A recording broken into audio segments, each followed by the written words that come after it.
I'm Fletcher Rhoden, and this is Quotes and Quips. Today, words of wisdom from Oscar Wilde. Quotes and Quips is brought to you by my website, FletcherRhoden.com. That's where you can find links to my authors page at Amazon.com. That's where you can buy my books in all the various formats, paperback or for Kindle or in audiobook format. There's also a link to my Spotify artist page. That's where you can download my albums, including last year's 4-album set quadrilogy and this year's new album, I'm Possible. Available at Spotify or wherever you like to download your favorite music. But at the website, there's free music and other fun things. So check it out. Well, today we look at a quote from Oscar Wilde, the notorious writer who tells us this: be yourself. Everybody else is already taken. Well, like a lot of the quotes we look at here, it's quite pithy and fundamental, but it's worth remembering and worth analyzing. The first thing to remember is that for Oscar Wilde, being himself resulted in trials for indecency and imprisonment, essentially for being a homosexual. He was not really forthright with his homosexuality for most of his life. A lot of people in his day were not. He had a marriage and children, but he was a homosexual, and when he finally expressed that thing which he called love that dare not speak its name, he was put on trial for soliciting children and for sodomy, and indecency was the charge for which he was finally convicted and imprisoned. So being himself didn't come without a fair amount of recompense for him, judicially speaking. And so the man knew what he was talking about. I mean, it's easy enough for me to say, I'll just be myself, because that doesn't put me squarely in the eyes, in the sights of the law. It's a lot harder, I think, just to be yourself, when just being yourself can get you arrested. I grew up in the United States of America in the last third of the 20th century. So for me, and I was also a white boy, so I had very little reason not to just want to be myself. Except the person that I was sort of a hard, strange person to be. Turns out I'm a Sigma. A Sigma, if you don't know, is the lone wolf personality, accounting for about 1% of the population, INFJ or INFT on the Myers-Briggs personality type indicator. I wrote a book about this called Tracking the Lone Wolf: The Sigma at Work, at Home, and at Play. It's available in paperback and for Kindle and in audiobook format, narrated by the author. And it talks all about being a Sigma, and it's the lone wolf personality. It's a very rare and sort of not antisocial personality. That's a different designation, but not an appreciably social personality. Sort of an isolated, an extroverted introvert is how the lone wolf is commonly known. The extroverted introvert. By my manner may be extroverted, but my nature is more introverted. It's a peculiar thing. So I understand it when Oscar Wilde says, be yourself. Everyone else is taken. But it's hard to know who you are. You know, I didn't realize I was a Sigma until only recently, and I'm not as young as I once was. So it can take a lifetime to come to an understanding of who you are. Be yourself isn't always so easy. A lot of people struggle with that. A lot of people aren't sure who they are. They wish they knew. A lot of us, most people, I feel, I hope, are on a lifetime's journey to discover who they are. Now, a lot a lot of quotes on this show, and a lot of quotes I've come across in my research are all about being who you are and that. But it's really about discovering who you are. There's a lot of quotes about inventing who you are. One person said, life is not about discovering who you are, it's about creating who you are. And that's an empowering sentiment, but it's not so easy just to reinvent yourself. Bob Dylan can do it, but as I said in my Bob Dylan webisode, we all don't have the luxury of just reinventing ourselves. We have one job, we have one family, we have one set of friends, and we can't just be a different person every 3 years. We can't just reinvent ourselves constantly. That's not a luxury most of us have. And even understanding who we are can be a challenge. And once we understand that person, actually living with a free expression of that understanding can be challenging.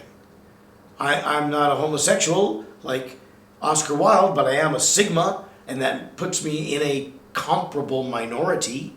I think even a greater minority. There are many more homosexuals in the world than there are Sigmas, I believe. I think. I'm pretty sure of that. I mean, Sigma is 1%.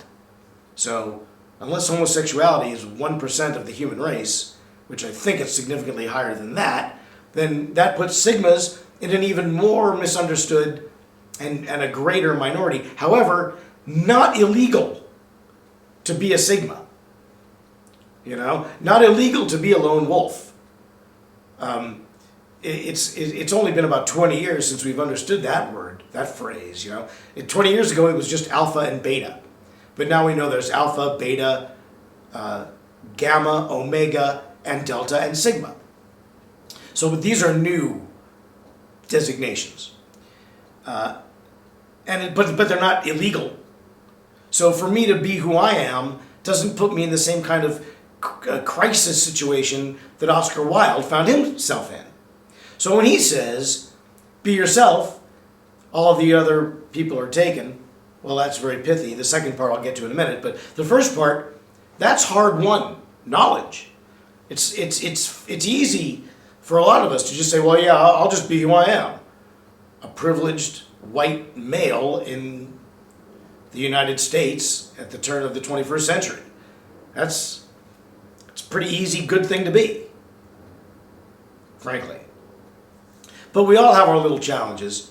But when Oscar Wilde says it, he earned it.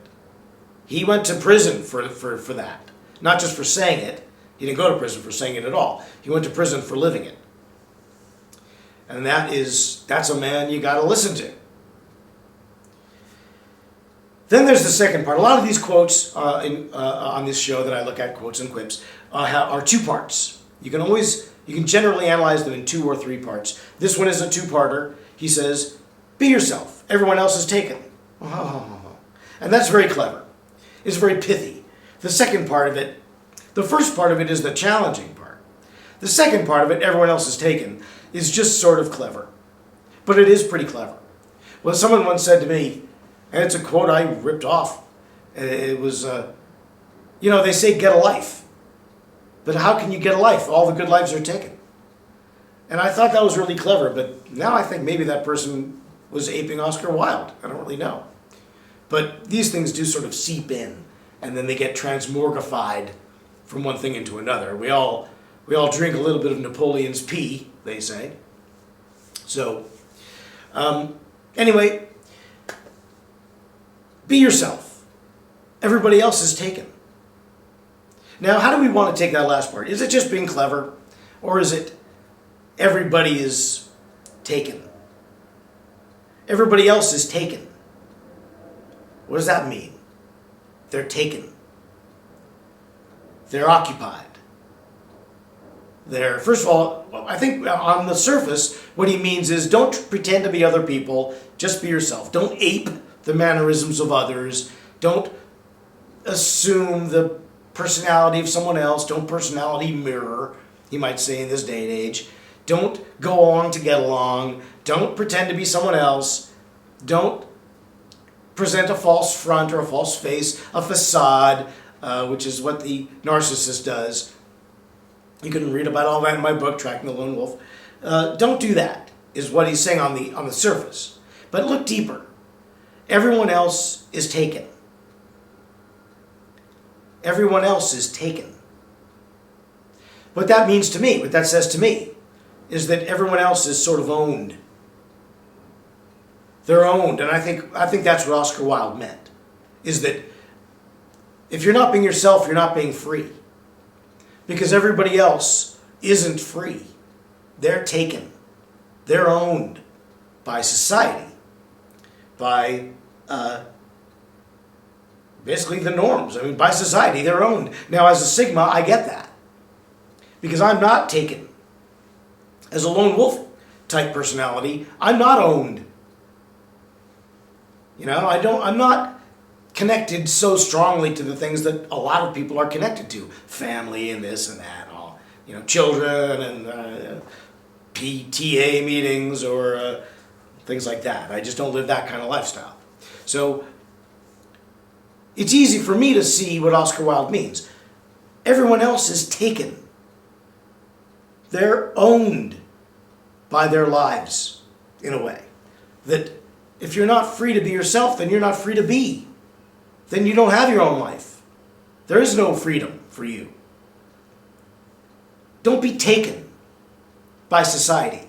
Don't be consumed by it and ratified by it and changed by it, the way Oscar Wilde did allow himself to be.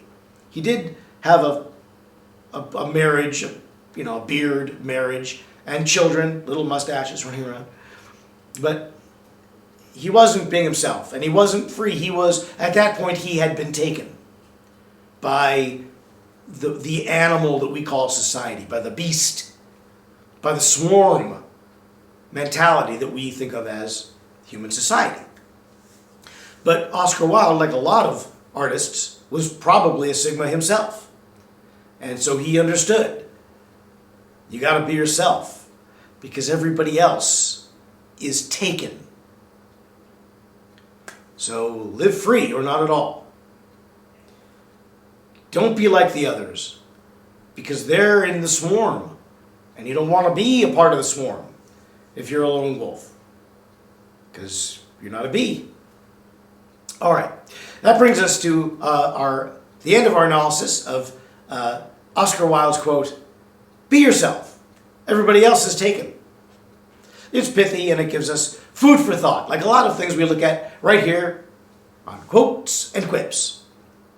You know, we're going to keep going with Quotes and Quips through 2025, but instead of every Monday, it'll be every other Monday, alternating with my other new show, Fletcher Rhoden's Pet Peeves. So check that out. You can also check out last year's reruns of Quotes and Quips, still posted, and the 2023 show, Tracking the Lone Wolf, on its own channel right here on YouTube. You can buy that book too in any of its formats. Check out my website, FletcherRhoden.com. Tune in for more. And until then, bye, Mary.